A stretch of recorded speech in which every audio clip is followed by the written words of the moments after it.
เลยយើងចាប់ផ្ដើមឲ្យវាស៊ីធម្មជាតិតែម្ដងគឺយើងឲ្យស៊ីការយើងវានៅទូចយើងឲ្យស៊ីចំណីហើយនឹងលាយកតុពេលធំឡើងយើងអត់ចោលកតុទេហើយចំណីយើងផ្ដាច់ហើយឲ្យវាស៊ីស្រូវបាយហើយនឹងដើមចេកបាទអញ្ចឹងធ្វើឲ្យវាធំធាត់លឿនហើយលក្ខណៈថាវាធម្មជាតិមកវាឃើញចំណីណាលោកមកចាក់អញ្ចឹងយើងធ្វើវាស៊ីអញ្ចឹងគឺវាធាត់បាត់ធាត់មែនកាន់ទៅធ្ងន់ក្ដុកឥឡូវយើងដាក់ឲ្យស៊ីស្រូវរីងកធម្មតា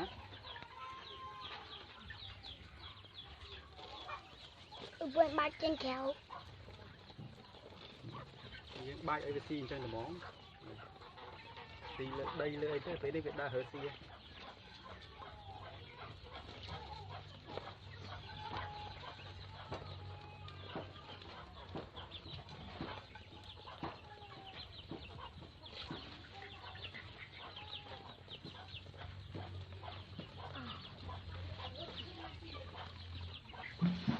បាទ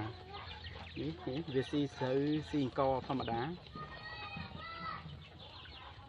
ស៊ីស្រូវវានិយាយទៅវាស៊ីស្រូវវាល្អជាងគាត់ថាវាស៊ីឆ្អែតបានយូរយើងដាក់មួយថ្ងៃ2 ដងជួនកាល2 ដងជួនកាល3 ដងអត់ទៀងដែរនេះគឺជាសត្វក្រួយណាក្រួយសាច់ណាឥឡូវវាចាប់ដើមពងឲ្យយើងហើយគាត់ថាវាទៅពងមេដបងវានៅមេកំមុំវាពងតូចនិយាយទៅវាស្រួលឲ្យស៊ីដែរដូចមាន់ដែរហើយបើសិនជាទៅតាមបច្ចេកទេសគេឲ្យស៊ីលក្ខណៈវាយចំណីវាយពោតវាយអីចឹងតែបើយើងឲ្យស៊ីស្រូវស៊ីអង្គវាក៏ស៊ីដូចគ្នាគាត់ថាវានៅតូចវាស៊ីអត់កើតនៅតូចស៊ីស្រូវស៊ីអីក៏វាស៊ីអត់កើតដែរនៅតូចពេលវាធំប៉ុណ្ណេះវាស៊ីកើតស្រូវវាស៊ីកើតបាទពងហើយអញ្ចឹងវាពងអត់តស្រោគ្នាហ្មងទេវាទៅពងឆ្លាស់គ្នាមួយបាទអញ្ចឹងនេះពងវា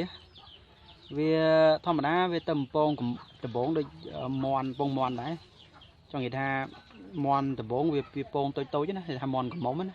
វាពងបានមេយ៉ាងចាស់តិចមិនពងធំបាទនេះពងដំបងតូចអញ្ចឹង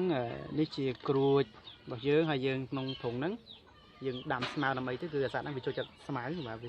បាទអញ្ចឹងជាប្រភេទទូញាស់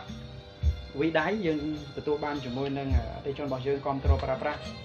បាទធុងនេះយើងយកទៅទទួលបានជាមួយនឹងការជោគជ័យបងម្នាក់នៅកន្លែងស្តង់កាត់ជ្រូកគាត់ទិញប្រហែលជា2 ខែមុនឥឡូវគាត់ទៅមកកំងមួយទៀតហើយឃើញថាគាត់ប្រើម្ដង2បាទអញ្ចឹងគាត់ជាអ្នកកាត់ជ្រូកហើយគាត់មកយកដល់ផ្ទះគាត់បើកឡានការ៉េមកយកដល់ផ្ទះឥឡូវហ្នឹងគាត់ចាប់ផ្ដើមកំងមួយទៀតបាទតែតោះមិនដឹងគាត់នៅកន្លែងស្តង់កាត់ជ្រូកបាទនេះគឺជាធុងខ្ញុំប្រភេទវីដៃហើយគេថាធានាគុណភាពមកញាស់មកស្អាតឲ្យហ្មងហើយតើតោះនឹងបណ្ដាញខ្សែភ្លើងបច្ចេកទេសរបស់យើងគឺយើងធ្វើឲ្យវាស៊ីភ្លើងតិចបាទបំផុតហើយយើងយកទៅប្រើវាអត់មានសុបាយទេព្រោះអីយើងដំឡើងបច្ចេកទេសរបស់យើងគឺយើងរៀបចំហើយយើងអត់ចាំបាច់ទៅធ្វើទៀតទេបាទឥឡូវយើងហើយធុងនេះយើងអាចយកទៅភ្ញាស់ជាមួយនឹងពងមាន់ពងទាពងក្រួយហើយយើងមាន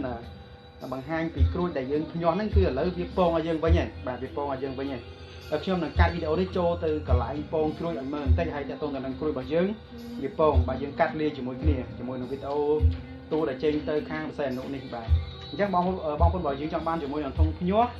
អាចតតងកំងបានលេខទូរស័ព្ទខ្ញុំ010733796បាទទីតាំងនៅខាងកំពង់ឆ្នាំងអញ្ចឹងយើងអាចផ្ញើទៅកាន់ខេត្តផ្សេងៗបានបាទអរគុណឥឡូវយើងចាប់ដើមវិចខ្ចប់ហើយទៅខាងបសេអនុយើងវិចខ្ចប់ហើយថនពេលព្រឹកយើងនឹងចេញទៅតែម្ដងបាទចេញទៅខាងបសេអនុ